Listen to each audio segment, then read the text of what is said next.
दोस्तों आज बात करने वाले हैं एक ऐसे सांसें रोक देने वाली मैच की जिसमें भारत यह मैच अपने बल्लेबाजी, गेंदबाजी, फील्डिंग के दम पर तो जीतता ही है, लेकिन इस मैच में महेंद्र सिंह धोनी का योगदान सबसे बड़ा होता है। इस मैच में धोनी का ऐसा प्रेजेंस ऑफ माइंड देखने को मिलता है जिसे देख दुनिया हैरान हो जाती है। 2016 में भारत और बांग्लादेश के बीच खेला गया T20 वर्ल्ड कप का यह मुकाबला आज भी भारतीय क्रिकेट फैंस नहीं भूल पाए होंगे। वहीं बांग्लादेश के क्रिकेट फैंस इसे याद करना भी नहीं चाहते होंगे। यह मैच इतना रोमांचक था कि हर पल इस मैच में उतार चढ़ाव देखने को मिल रही थी, लेकिन बांग्लादेश की टीम जब जब भारत से T20 मुकाबला खेलेगी उसे MS धोनी की याद जरूर आएगी, क्योंकि यह मैच बांग्लादेश के खिलाड़ियों के लिए उस दिन किसी बुरे सपने से कम नहीं था, जो शायद आज भी उनके सपने में आती होगी।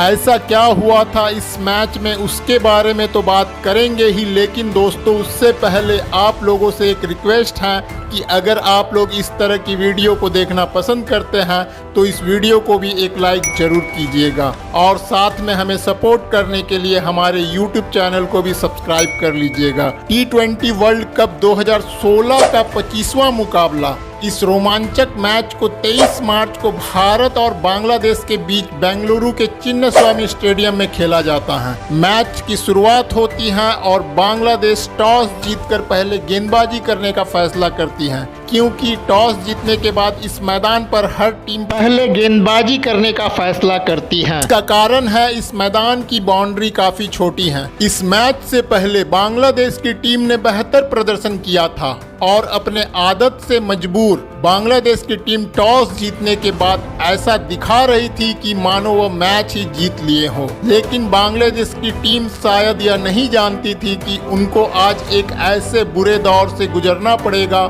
जिसे बांग्लादेश की टीम जिंदगी भर याद रखने वाली है। भारत की ओर से शिखर धवन और रोहित शर्मा पारी की शुरुआत करने आते हैं। शिखर धवन दूसरे ओवर की चौथी बॉल पर पहला चौका जड़ते हैं, फिर रोहित शर्मा भी अगले ओवर में अपना पहला चौका लगाते हैं और 5वें ओवर में रोहित शर्मा फिर मुस्तफिजुर रहमान को स्ट्रेट में एक छक्का जड़ते हैं और टीम के रन गति को आगे बढ़ाने लगते हैं। लेकिन फिर शिखर धवन भी कहां पीछे रहने वाले थे। शिखर भी मुस्तफिजुर रहमान को एक छक्का जड़ देते हैं और भारत का स्कोर अब 42 रन हो जाता है। लेकिन इसी ओवर में रोहित शर्मा बड़े शॉट खेलने के चक्कर में मुस्तफिजुर रहमान के गेंद पर कैच आउट हो जाते हैं और इस तरह भारत का पहला विकेट 42 रनों पर गिर जाता है और रोहित शर्मा 15 गेंदों पर 18 रन बनाकर पैवेलियन वापस लौट जाते हैं। और अब विराट कोहली बल्लेबाजी करने आते हैं, लेकिन जब टीम का स्कोर 6.5 ओवर में 45 रन होता है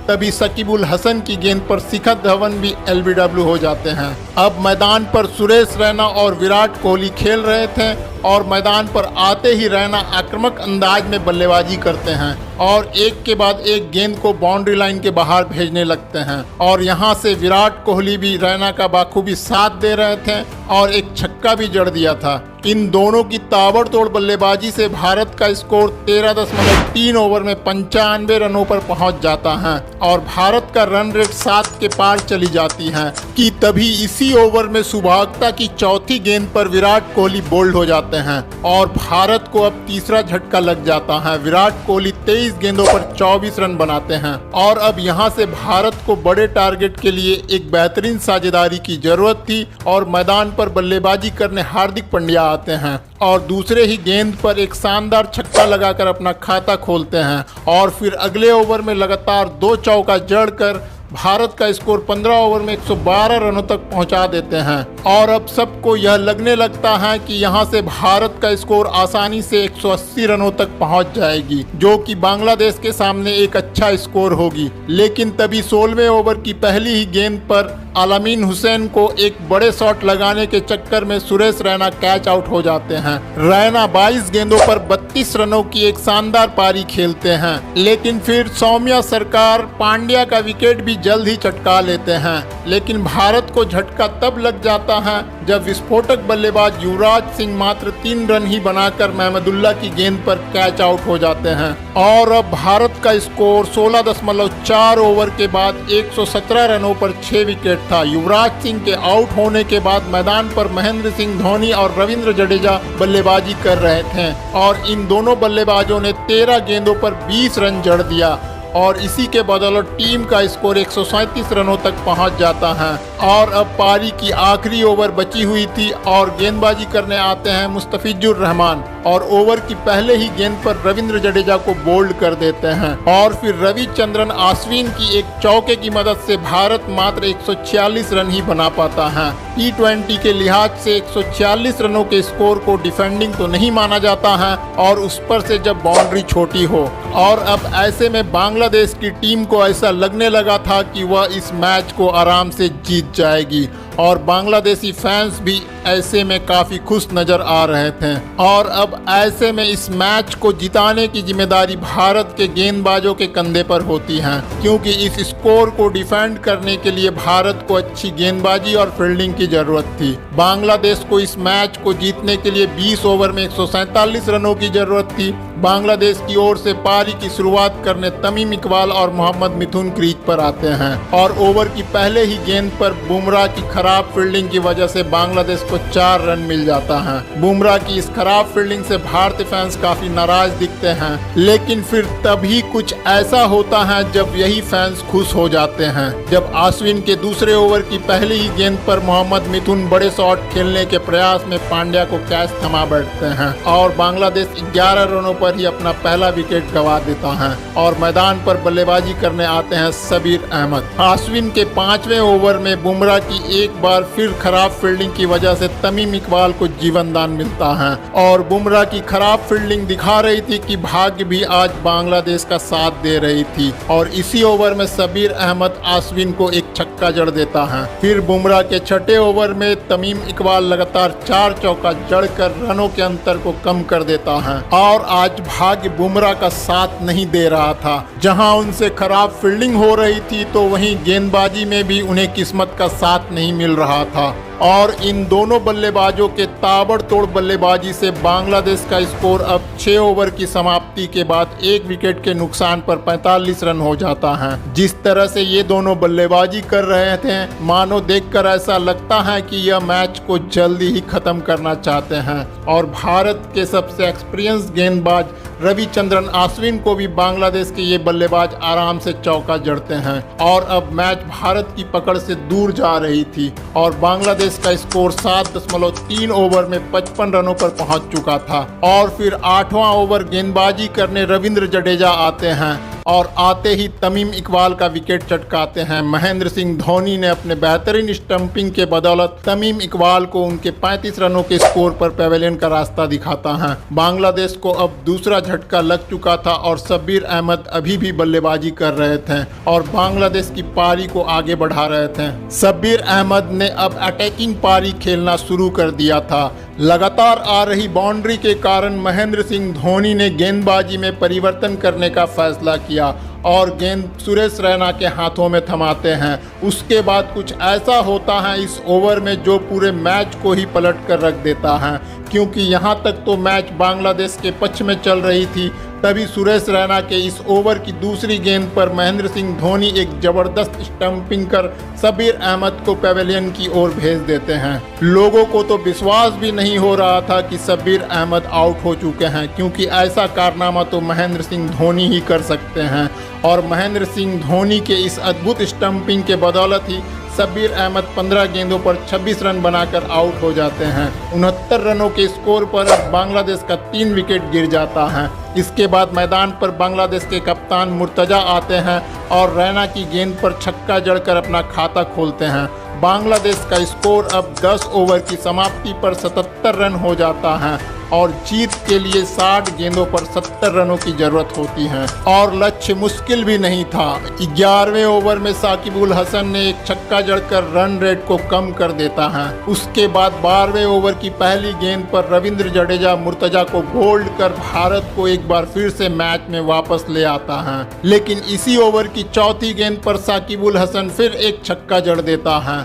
और अब बांग्लादेश का स्कोर था 12 ओवर की समाप्ति पर 95 रनों पर 4 विकेट। 13वां ओवर लेकर आते हैं रविचंद्रन अश्विन। ओवर की पहले ही गेंद पर साकिबुल हसन को रैना के हाथों कैच आउट करवाकर बांग्लादेश को 5वां झटका देते हैं और भारत की पकड़ इस मैच में मजबूत करते हैं। मैच में रोमांच बरकरार थी। इसी बीच बल्लेबाजी करने आए सौम्या सरकार ने पहले ही गेंद पर रविंद्र जडेजा को छक्का जड़कर भारतीय फैंस को शांत कर देता है और अब यहाँ मैदान पर सौम्या सरकार चौकों छक्कों की बरसात करने लगते हैं और अब बांग्लादेश का स्कोर 17.4 ओवर में 126 रन पहुंच जाता है। यहाँ से बांग्लादेश को जीत के लिए 14 गेंदों पर 21 रनों की जरूरत होती है और 5 विकेट हाथ में रहता है और अब ऐसा लग रहा था कि भारत इस मैच को गंवा देगी। जीत की कोई उम्मीद दिखाई नहीं पड़ रही थी। भारतीय फैंस शांत बैठे हुए थे। तभी 18वें ओवर डालने आते हैं आशीष नेहरा और भारत की जीत की उम्मीद को जगाते हैं और इसी ओवर की 5वीं गेंद पर सौम्या सरकार को विराट कोहली के हाथों कैच आउट करवा देते हैं और एक महत्वपूर्ण विकेट तो चटकाते ही हैं, साथ में एक विस्फोटक बल्लेबाज के बल्लेबाजी पर विराम भी लगा देते हैं। सौम्या सरकार के आउट होने के बाद बांग्लादेश अब पूरी तरह से दबाव में दिख रही थी, लेकिन फिर इसी ओवर की आखिरी गेंद पर महमदुल्लाह एक चौका जड़कर बांग्लादेश के दबाव को कुछ कम कर देता है और अब बांग्लादेश दोबारा से मैच में वापसी करते हुए नजर आते हैं। अब बांग्लादेश को 12 गेंदों पर मात्र 17 रनों की जरूरत थी और अब 19वां ओवर लेकर आते हैं बुमराह। अभी तक तो किस्मत इस मैच में बुमराह का साथ नहीं दे रही थी, लेकिन 19वें ओवर में मात्र 6 रन देकर बुमराह ने बांग्लादेशी खिलाड़ियों को अब 6 गेंदों में 10 रन बनाने की चुनौती जरूर दे डालते हैं। मैच अब इस मोड़ पर आ गया था कि यहां से मैच कोई भी टीम जीत सकती थी। हालांकि अभी भी पलड़ा बांग्लादेश का ही भारी था, क्योंकि 6 गेंदों पर 10 रन बनाना कोई बड़ी बात नहीं थी बांग्लादेश के लिए। बांग्लादेश के फैंस खुशी से झूम रहे थे और अब अंतिम और निर्णायक ओवर डालने आते हैं हार्दिक पांड्या और मुस्तफिजुर रहमान दूसरी गेंद पर चौका जड़कर रनों के अंतर को कम कर देता है। अब बांग्लादेश को 4 गेंदों पर 6 रनों की जरूरत होती है और फिर अगली गेंद पर एक और चौका लगाकर मुस्तफिजुर रहमान ने तो मैच को लगभग बांग्लादेश की झोली में ही डाल दिया और यहाँ अब सारे बांग्लादेशी फैंस के साथ साथ खिलाड़ी भी खुश नजर आ रहे थे और भारतीय फैंस को अब विश्वास हो चुका था कि भारत यह मैच अब पूरी तरह से हार चुका है और अब बांग्लादेश को 3 गेंदों पर 2 रनों की जरूरत होती है। लेकिन मैदान पर अब शुरू होता है कप्तान का प्रेजेंस ऑफ माइंड का गेम। यहाँ से सबको लग रहा था कि भारत यह मैच तो हार चुका है। तभी महेंद्र सिंह धोनी फील्ड में बदलाव करते हुए नजर आते हैं और इसका मतलब यह था कि धोनी को अभी भी उम्मीद थी कि भारत यह मैच जीतेगा और हार्दिक पांड्या अब चौथी गेंद डालते हैं और रहमान इस गेंद को पुल करते हैं और धोनी के बिछाए हुए जाल में फंसते हुए बाउंड्री लाइन पर तैनात शिखर धवन को कैच थमा देते हैं और अब फिर से भारत के जीत की उम्मीद जगती है और बांग्लादेश को जीत के लिए अब 2 गेंदों पर 2 रनों की जरूरत होती है। लेकिन उसके बाद जो होता है वह बांग्लादेशी फैंस के साथ साथ बांग्लादेश के खिलाड़ियों को भी एक बड़ा झटका देता है। जी हाँ दोस्तों, इस ओवर की 5वीं गेंद पर महमदुल्लाह एक शॉट मारते हैं पर रविंद्र जडेजा इस गेंद पर शानदार कैच लेकर मैच को ऐसे मोड़ पर खड़ा कर देते हैं कि यहां से कोई भी टीम इस मैच को जीत सकती थी। जहां एक समय ऐसा लग रहा था कि बांग्लादेश इस मैच को आसानी से जीत लेगी और अब वही बांग्लादेशियों के चेहरे की मायूसी यह बताने के लिए काफ़ी था कि कहीं वह मैच हार ना जाए और हुआ भी कुछ ऐसा ही। एक गेंद पर 2 रनों की जरूरत थी और बांग्लादेशी खिलाड़ी पूरे दबाव में था और साथ में हार्दिक पांड्या पर भी दबाव था क्योंकि हार्दिक पांड्या के आखिरी गेंद पर ही भारत की जीत की उम्मीद टिकी हुई थी और महेंद्र सिंह धोनी एक हाथ से ग्लव्स निकालकर विकेट के पीछे तैयार खड़े थे। हार्दिक पांड्या ने गेंद डाली लेकिन स्वभावतः गेंद को छू ना सके। दोनों बल्लेबाज मैच को ड्रॉ कराने के लिए रन लेने के लिए भागे, लेकिन धोनी विकेट के पीछे मुस्तैदी से खड़े थे और वह जानते थे कुछ ऐसा ही होने वाला है और धोनी चीते की रफ्तार से भागते हुए रन आउट कर देते हैं और बांग्लादेश के जबड़े से हारे हुए इस मैच को बाहर निकाल ले आते हैं। इस तरह भारत ने 1 रनों से मैच को जीतकर इतिहास रच दिया और महेंद्र सिंह धोनी ने अपने आप को साबित कर दिया कि क्यों उन्हें दुनिया का बेस्ट विकेट कीपर और कप्तान कहा जाता है। दोस्तों, अगर यह कहानी पसंद आई हो तो इस वीडियो को एक लाइक जरूर करें और हमारे चैनल को भी जरूर सब्सक्राइब करें। मिलते हैं अगली वीडियो में। जय हिंद।